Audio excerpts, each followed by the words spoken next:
नमस्कार। आज हम आपको कक्षा 9 में भारतेय हरिश्चंद्र जी द्वारा रचित प्रेम माधुरी पढ़ते हैं। प्रेम माधुरी में हरिश्चंद्र जी ने पहले छंद में जो है वो वर्षा ऋतु का सुंदर वर्णन किया है, फिर उसके बाद गोपिकाओं के विरह व्यथा का वर्णन किया है जो बड़ा ही मार्मिक है। और उद्धव जी अपना योग संदेश देते हैं, फिर गोपियाँ उनके योग संदेश को लेने से मना कर देती हैं, कहती हैं हमारा मन अपने बस में हो तो हम तुम्हारा उपदेश माने, मेरा मन तो श्री कृष्ण के साथ चला गया है, इसलिए यह मन अब दूसरे के अधीन है, अर्थात श्री कृष्ण के अधीन है। अब हम आपके ज्ञान को कैसे माने, तो यही पाठ में है। आइए हम लोग चलते हैं पाठ पर।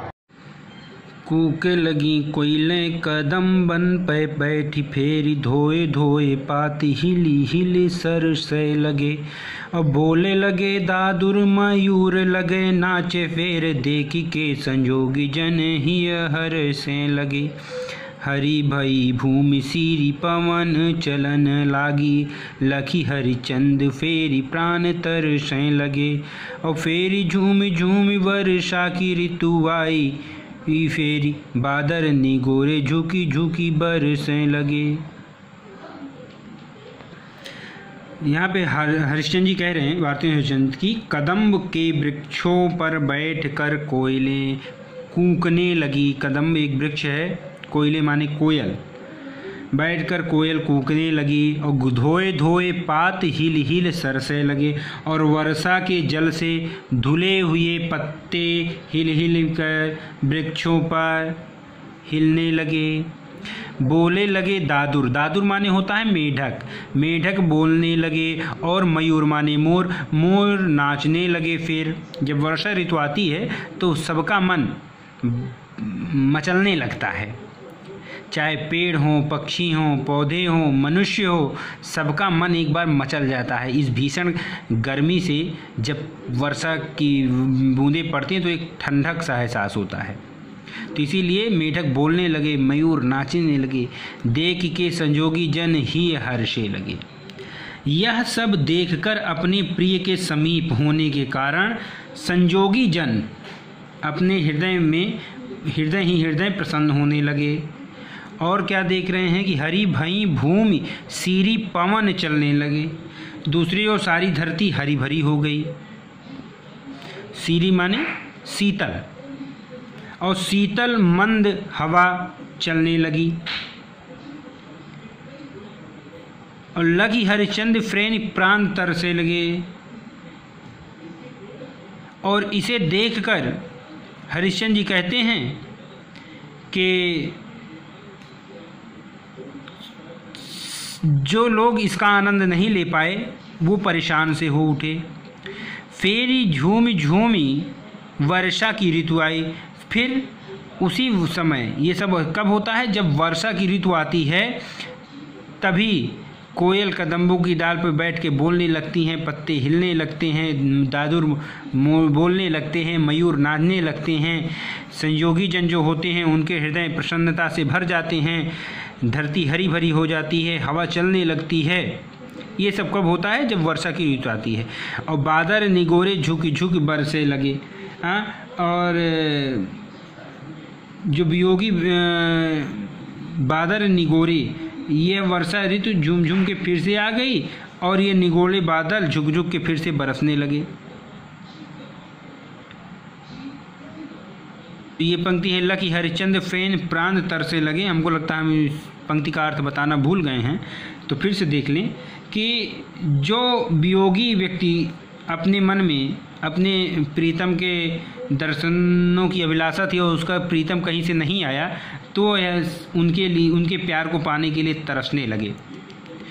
फिर उसके बाद ऋतु झूम झूम के फिर से आ गई और निगोरे बादल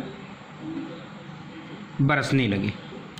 उपर्युक्त छंद में कवि ने वर्षा के आगमन का मोहन चित्रण किया है। काव्य सौंदर्य इसका देख लें। भाषा ब्रज है, शैली मुक्तक है, गुण माधुर्य है, रस इसमें श्रृंगार है, छंद मनहरण कवित्व है, अलंकार कूके लाई कोयले कदम्बन में अनुप्रास चूंकि कावर्ण की आवृत्ति हो रही है, शब्द शक्ति अभिधा और लक्षणा है। ये दूसरे छंद में जीपे जू होई अधिकार तो विचार कीजिए, इस दूसरे छंद में गोपियाँ निर्गुण ब्रह्म के उपदेश देने के लिए आए हुए उद्धव से अपनी विरह व्यथा की दशा का वर्णन करती हैं। क्या कहती हैं? जीपै जू होई अधिकार तो विचार कीजो। हे उद्धव जी, यदि हमारा अपने हृदय पर, जी माने हृदय पर अधिकार होता तो तुम्हारी बातों पर हम विचार भी करती। लोक लाज भलो बुरो भले निर्धारिये, लोक लाज भलाई बुराई का भी अच्छी तरह निश्चय करती। निर्धारिये माने निश्चय करती। नयन श्रवण कर पग सबय पर बस भये, और कह रही हैं कि इस पर हमारे मन पे मेरा अधिकार रही नहीं गया। हमारे नेत्र, नयन माने नेत्र, श्रवण माने कान, कर माने हाथ, पग माने पैर आदि सभी अंग श्री कृष्ण के बस में हो गए हैं। उतय चली जात इन्हें कैसे कै संभालिए, इन पर हमारा अधिकार नहीं रहा। ये सब तो श्री कृष्ण के ओर स्वयं चले जाते हैं। हरिश्चंद्र भाई सब भांति सो पराई हम, इन्हें ज्ञान कही कहो कैसे कै निवारिये। बताइए इन्हें कैसे संभाला जा सकता है। हरिश्चंद्र जी कहते हैं कि गोपियाँ कह रही हैं कि हमारे सारे अंग श्री कृष्ण के अधीन हो गए हैं, अर्थात वो जैसे कहते हैं वैसे कार्य करते हैं। हे उद्धव, हम गोपियाँ कह रही हैं, हे उद्धव, हम सभी गोपियों का अपने हृदय पे कोई अधिकार नहीं है, ये सब श्री कृष्ण के बस में हो गए हैं। हम सब हर तरह से श्री पराई हो गई हैं, खुद की पराई हो गई हैं। इन्हें ज्ञान कही कहो कैसे निबराइए, इन्हें ज्ञान का उपदेश देकर प्रेम के मार्ग से कैसे रोका जा सकता है। हरीश मन में रहें जो ताही दीजिए विसारी मन, और आपे बसे जामे ताही कैसे कोई विसारिए। यदि हमारे मन में कोई निवास करता हो तो हम उसे भुला भी सकती हैं, परंतु जब हमारा ही मन किसी दूसरे के हृदय में जाके रहने लगा तो बताओ उसे कैसे भुलाया जा सकता है ना। तो कैसे भुलाया जा सकता है। कहने का तात्पर्य है कि कृष्ण को भुलाना गोपियों के लिए संभव नहीं है। आप हमें व्यर्थ का ज्ञान, व्यर्थ का उपदेश मत दीजिए। तो इसमें भी देख लीजिए बेटा, भाषा तो ब्रज ही है, शैली मुक्तक है, गुण माधुर्य है, रस इसमें वियोग श्रृंगार है। चूँकि गोपियों का प्रेम कृष्ण के प्रति है और कृष्ण चले गए हैं, उनसे दूर हो गए हैं, तो वियोग हो रहा है। छंद वही है, मनहरण कवित्व, अलंकार इसमें सब में अनुप्रास है। यह संग में लागिए डोले सदा बिन देख न धीरज आनती हैं। छिनहूँ जो वियोग परे हरिश्चंद तो चाल प्रलय की सुन ठानती हैं। बरनू में थिरे न झपें उपजें पलमय न समाई वो जानती हैं। पिय प्यारे तिहारे निहारे बिना अखियाँ दुखियाँ नहीं मानती हैं। अब इस पद्यांश में कृष्ण के वियोग में गोपियों के नेत्रों की दयनीय दशा का वर्णन किया गया है। कहा गया है, देख लीजिए जरा।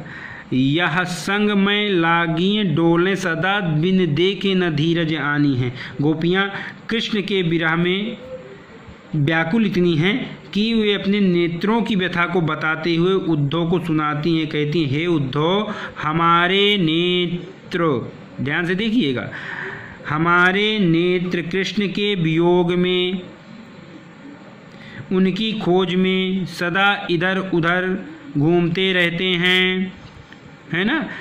यह संग में लागिए डोले सदा, यानी इधर उधर घूमते रहते हैं। किसे? बिन दिखे न धीरज आनती हैं, यानी श्री कृष्ण को बिना देखे, हैं, कृष्ण के वियोग में। यानी कहने का तात्पर्य है कि उन्हें देखे बिना धैर्य नहीं धारण करते। छिनहूँ जो वियोग परे हरिश्चंद, हरिश्चंद कहते हैं कि गोपियाँ कह रही हैं, छिनहूँ माने क्षण भर के लिए भी इन नेत्रों को कृष्ण का वियोग मालूम पड़े तो चाल प्रलय की सुन ठानती हैं। तो ये सब प्रलय काल का दृश्य उपस्थित कर देती हैं, अर्थात बहुत तेज इनकी आंखों से अश्रु बहने लगते हैं। अर्थात कहने का तात्पर्य है कि जिस प्रकार बादल हमेशा लगातार मूसलाधार बारिश करे प्रलय काल के समय, उसी प्रकार आंसुओं से वर्षा करने लगती हैं। बरनी न थिरे न झपे उजभय, पलमय न समाई वो जानती हैं। ये आँखों में, बरौनी माने आँखों में क्षण भर के लिए भी बरौनियों के बीच स्थिर रहना नहीं जानती हैं। जो बरौनी है, बरौनी है ना, आईब्रो जिसको कहते हैं, ये उसके बीच क्षण भर के लिए भी नहीं रहना पसंद करती हैं। कभी झपती हैं, झपें उचभें, कभी झपती हैं तो कभी तत्काल खुल जाती हैं। पल में न समाई वो जानती हैं, पलकों में समाना तो ये जानती ही नहीं हैं। इसलिए हे उद्धव, पिए प्यारे तिहारे निहारे बिना अखियाँ दुखियाँ नहीं मानती हैं। हे उद्धव, तुम श्री कृष्ण से यह कह देना कि ये दुखियारी गोपियाँ की आँखें मानती ही नहीं हैं, वो तुम्हारे दर्शन करना चाहती हैं। जो दूसरे वाले छंद में मैंने आपको बताया कि काव्य सौंदर्य, वही इसमें होगा। अब आइए अगले में चलते हैं। पहले बहुभांति भरोसो दियो, अब ही हम लाई मिलावती हैं। हरिचंद भरोसे रही उनके सखियां, जो हमारी कहावती हैं। अब वे जुदा हमें रहीं, हमसो उल्टो मिल के समझावती हैं। पहले तो लगाई के आगे अरी, जल को अब आप ही धावती हैं। इस पद्यांश में श्री कृष्ण के वियोग में व्याकुल एक गोपी अपनी सखियों को समझाने पर उन्हें कैसे उलाहना देती है, उसका वर्णन किया गया है। कहती हैं कि पहले बहुभांति भरोसो दिए। हे सखी, पहले तो तुम हमें तरह तरह के भरोसा दिलाती थी। क्या दिलाती थी? अब ही हम लाई मिलावती हैं, कि अभी अभी हम श्री कृष्ण को लाकर तुमसे मिला देती हैं। और हरिश्चंद्र भरोसे रही उनके सखियां, जो हमारी कहावती हैं। और जो मेरी अपनी सखियां कहलाती हैं, मैं उनके ही विश्वास कर बैठी।